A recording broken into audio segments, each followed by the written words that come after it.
Muchas gracias. A estas alturas del programa quiero agradecer la paciencia y la presencia de todos y cada uno de ustedes que han seguido con mucha avidez las distintas manifestaciones y exposiciones. Saludo especialmente a José Luis Pérez Sánchez Cerro, diplomático de carrera, amigo de muchos años, al doctor Fernando Calle, ex magistrado del Tribunal Constitucional, a Carlos Rivas, ex ministro de Economía y ex parlamentario, a nuestro amigo Omar Chejade, ex vicepresidente, congresista y un hombre de derecho. Agradezco también a nuestro amigo Antonio Rabanal y Alberto Valdivia por la invitación a este evento. Evidentemente, después de la exposición de nuestro amigo Carlos Dávila, nos vemos realmente frente a una realidad bastante dolorosa. El avance que ha tenido el narcotráfico, no solamente para atacar la familia, las personas, los niños, la sociedad, el Estado, sino las consecuencias que ha traído para con ellos día a día. El estado de corrupción es tal que nosotros creemos que, o tenemos alguna esperanza que pueda venir de la adopción de medidas como las que se están proponiendo, o como las que de repente leí el día de ayer en un diario donde decía que en Japón habían inventado una máquina para atrapar corruptos y en 15 minutos de aplicación habían encontrado 20 corruptos en Japón, la trasladaron a Alemania y en 10 minutos habían atrapado 30 corruptos, pero cuando vino al Perú en 5 minutos desapareció la máquina. Quiere decir que cualquier esfuerzo humano también puede tener este resultado. Por eso es que el tema lo voy a enfocar desde la cosmovisión cristiana. Y me permito decir que en estos tiempos de corrupción y de desgarro moral en la sociedad peruana, requerimos del aliento, de la esperanza que nos da el cristianismo. El cristianismo surge como una respuesta a esta sociedad del hombre caído en el pecado. Y nos da la posibilidad que a través de Cristo y a través de la buena nueva del Evangelio podamos encontrar la redención y podamos regresar nuevamente a la etapa de la creación original. Vale decir, ser hechos a imagen y semejanza de Dios, sin pecado, sin corrupción. Llegar a esta etapa requiere de dos conceptos. Primero, reconocer el pecado, reconocer, por ejemplo, esta lacra que es el narcotráfico y sus consecuencias, arrepentirse del pecado y no volver a pecar. En este caso, combatir esta corrupción y evitar que ésta se vuelva a repetir en nuestra sociedad. Para cuyo efecto podemos utilizar todos los mecanismos legales, todos los mecanismos conceptuales, todo el movimiento social de compromiso de las personas para que esto no se vuelva a repetir en nuestro país. Y quiero traer a colación dos conceptos de Max Weber cuando señalaba que el desarrollo de las grandes economías se debía al puritanismo cristiano que llevó al fortalecimiento del capitalismo y al surgimiento del desarrollo de algunos países. También podemos señalar con Emile Durkheim, quien señalaba y decía que el cristianismo busca mantener el orden social. Creo que en esta etapa de deterioro social, el cristianismo puede jugar un papel preponderante, fundamental, para poder restaurar el estado de orden de cosas, el estado del orden social, partiendo de algunos conceptos cristianos. El primero es reconocer que en estos últimos tiempos a lo bueno se le dice malo y a lo malo se le dice bueno. Y en consecuencia traigo a colación lo que dice Isaías en el capítulo 5, versículo 20, dice: hay de los que llaman a lo malo bueno y a lo bueno malo, y a lo que es tinieblas luz y a lo que es luz tinieblas. ¿Y esto por qué?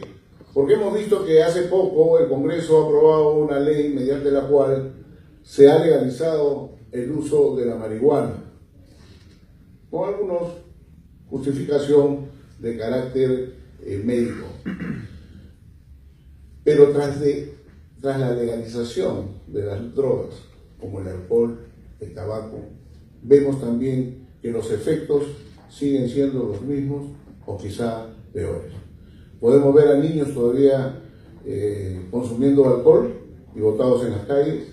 Podemos ver a jóvenes y a púberes fumando y a otros usando las drogas llamadas legales.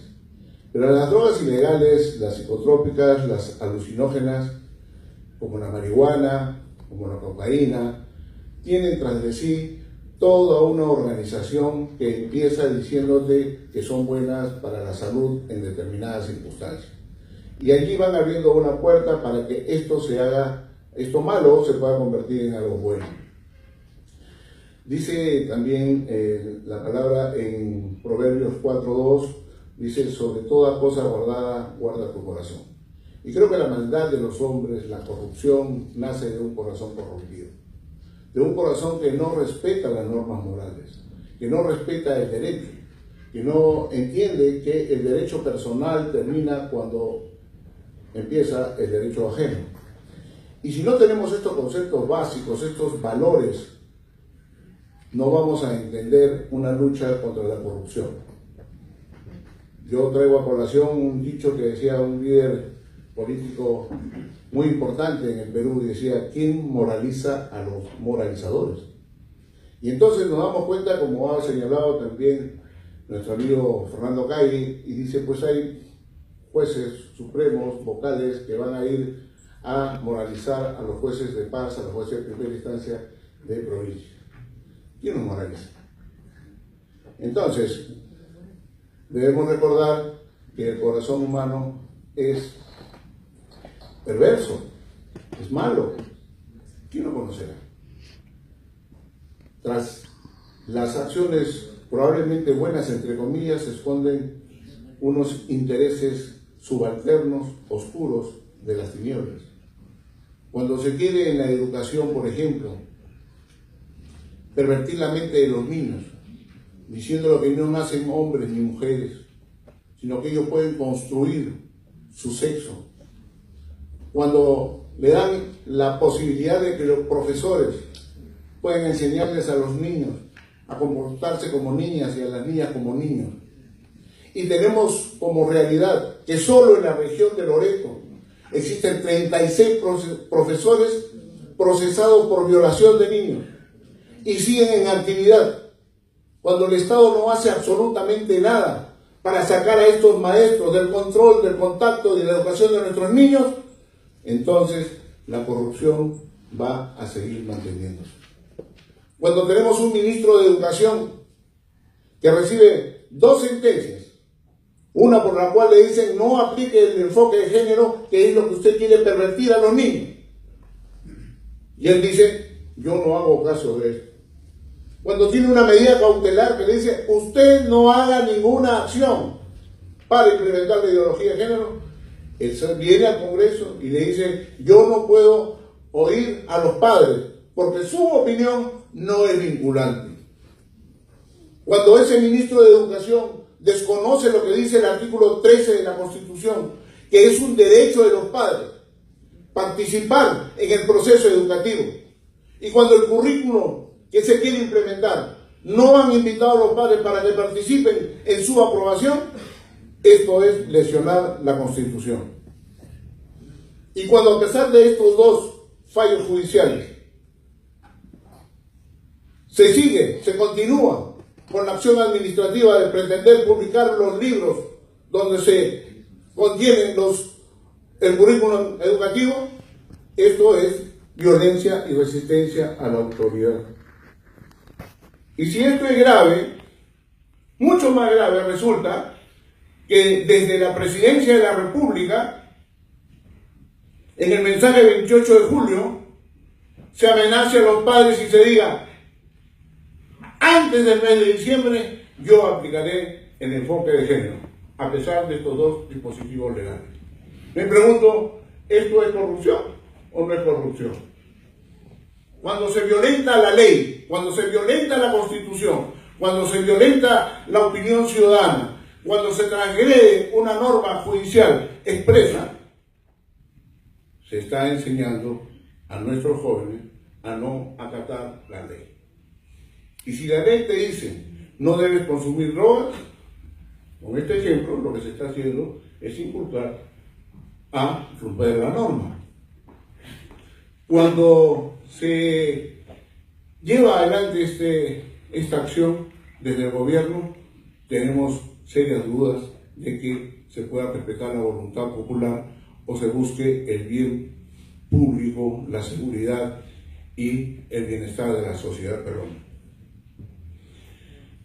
En este orden de ideas,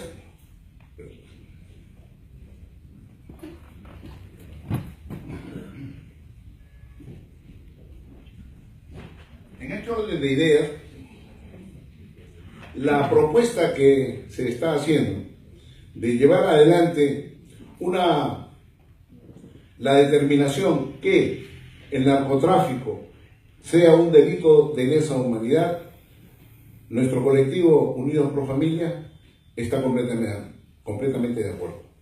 Y participamos en este foro con ese objetivo, de fortalecer la lucha contra la corrupción, entendiendo que el narcotráfico es un elemento nocivo para la sociedad, nocivo para la familia y nocivo para las personas en todo el mundo. Y lo digo porque cuando hay una persona en una familia que ha sido captada en el uso y abuso de drogas, se convierte en una familia disfuncional. Y producto de las familias disfuncionales nacen y se procrean los delincuentes. Nacen y se procrean la prostitución y todas aquellas manifestaciones que lesan la moral pública y la moral personal. El cristianismo nace bajo una cosmovisión desde el versículo primero de Génesis hasta el último versículo de Apocalipsis, anunciando la venida de Cristo. En el versículo primero dice: Bereshit bara Elohim et hashamayim et haraet. Dios creó desde el principio los cielos y la tierra. El creacionismo es una potestad. El creacionismo de la nada es una potestad de Dios.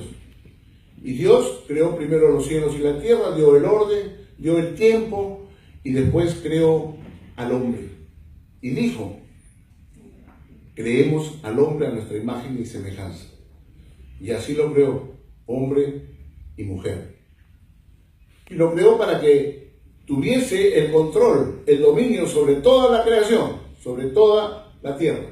Y le dio potestad a Adán, por ejemplo, de poner nombre a los animales, a las plantas. Y ese hombre que se semejaba a Dios fue deteriorándose a causa del pecado. Y fue bajando su presencia moral frente a Dios. Y se fue corrompiendo. Por eso que ahora cuando hablamos de corrupción, vemos a un hombre caído, cada vez más llevado por estos temas de este mundo. Creer que el éxito se consigue con poder, con dinero, con fama. Dejando consigo, a lo largo de la consecución de estos fines, muchas veces padres, familias, valores. Por eso vemos que el devenir creacionista del cristianismo viene con el hombre y luego la mujer. Le dijo: no es bueno que el hombre esté solo, le haremos una mujer. Le dice a ambos: el hombre dejará a su padre, a su madre, se unirá a su mujer y serán una sola carne, el matrimonio. Luego el Salmo 127:3 le dice: herencia de Jehová son los hijos y corona de los abuelos son los nietos, la familia. Pero esta familia ha venido siendo atacada a lo largo de la historia para buscar su disolución, fomentando, por ejemplo, la formación, promoción de nuevos matrimonios, no entre el hombre y la mujer, sino entre hombre con hombre, mujer con mujer, fomentando la adopción de niños como si fuese el derecho de los homosexuales y no el derecho del niño de tener un padre y una madre.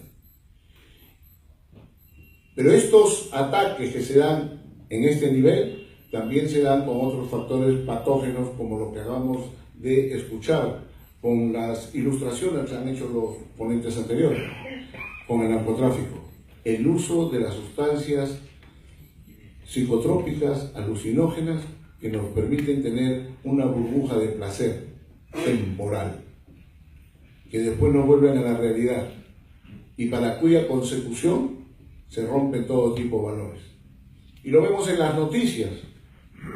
Jóvenes que matan a sus abuelas, a sus madres por conseguir un poco de dinero para consumir droga. Otros que roban para seguir consumiendo alcohol. Otros que se prostituyen para conseguir también las drogas. Entonces, vemos cómo para conseguir la fama, vemos a personajes en diversos, sobre todo de la televisión, que tienen una relación hoy, mañana otra, pasado otra, y esto está a la vista y paciencia de todos y cada uno de nuestros hijos. Vemos también cómo se va dando en los niveles del gobierno actos de corrupción sin que exista la consecuente pena privativa de la libertad. Personajes que han robado tanto que siguen viviendo en confort en otros países y que por la lenidad y lentitud del Poder Judicial hasta ahora no pueden ser extraditados. U otros sencillamente y llanamente que salen absueltos de la persecución de la justicia. Visto esto, queremos señalar lo siguiente. La familia está contemplada no solamente para ser protegida, para ser promovida por la Constitución en su artículo 4, sino también está recogida en los derechos internacionales como un derecho humano. Si el narcotráfico ataca la familia, que debe ser protegida por la Constitución y los tratados internacionales, es necesaria la propuesta que se está haciendo en este foro. Hacer que el narcotráfico sea conceptualizado, sea legalizado como un delito de lesa humanidad. ¿Por qué? Porque los efectos son nocivos no solamente permanentemente, sino que son expansivos y no sabemos si podemos constituirnos o estar viviendo en muy poco tiempo en un narcoestado, como lo son en otros países. Quiero terminar esta intervención señalando pues que la lucha contra el narcotráfico y contra todos los delitos derivados de esta actividad nace de un concepto inmoral, nace del rompimiento de una norma moral de Dios, que ataca no solamente a la persona como tal, que ataca su dignidad, sino que ataca también la familia. Y la familia es el sustento, la base sobre la cual se desarrolla una sociedad. Y una familia que es disfuncional, una familia atacada por este mal, lo que va a hacer es tener hijos con problemas de carácter social, de carácter personal, que los hacen sumamente débiles para poder caer en el alcohol, en las drogas u otras actividades conexas. Es pues la lucha contra este flagelo que debe ser una lucha integral, en la que no solamente deben de estar incursas todas las autoridades, sino también todos los ciudadanos y todos los hombres, teniendo en consideración estas dos perspectivas, que no solo es una lucha de carácter social, no solo es una lucha de carácter político, no es una lucha de carácter académico, administrativo y jurídico, legal, sino que también es de carácter moral. Sobre toda cosa guardada, guarda tu corazón. Y ese debe ser el mensaje que debemos llevar para que en un acto de conciencia nosotros veamos, cuidemos de nuestras familias, porque es un regalo de Dios. Sepamos que cuando caemos en cualquiera de estas consecuencias, de los efectos de las drogas legales o ilegales, hacemos infelices a nuestros familiares. Promovemos la caída de nuestros hijos en distintas consecuencias de carácter personal. También saber que Dios no quiere eso para el hombre. Dice que quien vive para el Espíritu, vive para Dios. Y que el cuerpo humano no es sino el templo donde mora el Espíritu Santo. Si cuidamos nuestro cuerpo, si cuidamos nuestro corazón, si cuidamos nuestras relaciones con nuestro prójimo y con Dios, podemos hacer posible que esta lucha contra el narcotráfico y contra cualquier flagelo que atente contra las personas, contra su dignidad, su libertad y contra la familia, podamos encontrar el éxito. Lo que dice Dios y promete: te daré amor, te daré paz y te daré gozo. Gracias.